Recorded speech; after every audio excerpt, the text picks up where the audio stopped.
છોટાઉદેપુર જિલ્લાના સુખી જળાશયનો gate number 5 વરસાદના પાણીની આવક થવાથી 30 સેન્ટીમીટર જેટલો ખોલવામાં આવ્યો। નીચાણવાળા વિસ્તારોમાં રહેતા લોકોને અને પશુધનને નદી કિનારાથી દૂર રાખવા માટે તંત્ર દ્વારા અપીલ કરાઈ। છોટાઉદેપુર જિલ્લામાં આજે સારો એવો વરસાદ પડ્યો છે। સારા એવા વરસાદને કારણે છોટાઉદેપુર જિલ્લાના સુખી જળાશયમાં પાણીની આવકમાં વધારો થયો છે। ડેમમાં પાણીનું લેવલ વધી 146.48 મીટર થયું હતું।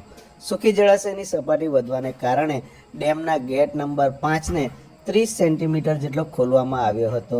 ડેમમાંથી પાણી છોડતા નદીમાં આશરે 1000 ક્યુસેક પાણીનો જથ્થો છોડવામાં આવ્યો હતો। ડેમમાંથી પાણી છોડાતા સાવચેતીના પગલાં રૂપે નીચાણવાળા વિસ્તારોમાં રહેતા લોકો તેમજ પશુધનને નદી કિનારાથી દૂર રાખવા માટે જિલ્લા વહીવટીતંત્ર દ્વારા અપીલ કરવામાં આવી હતી। અત્યારના આપ તસવીરમાં જે દ્રશ્ય જોઈ રહ્યા છો એ આ સુખી જળાશયના આ દ્રશ્ય છે। ગેટ ખોલાતા તેમાંથી જે પાણીનો પ્રવાહ વહેતો જોવા મળે છે, એક આહલાદક દ્રશ્ય છે।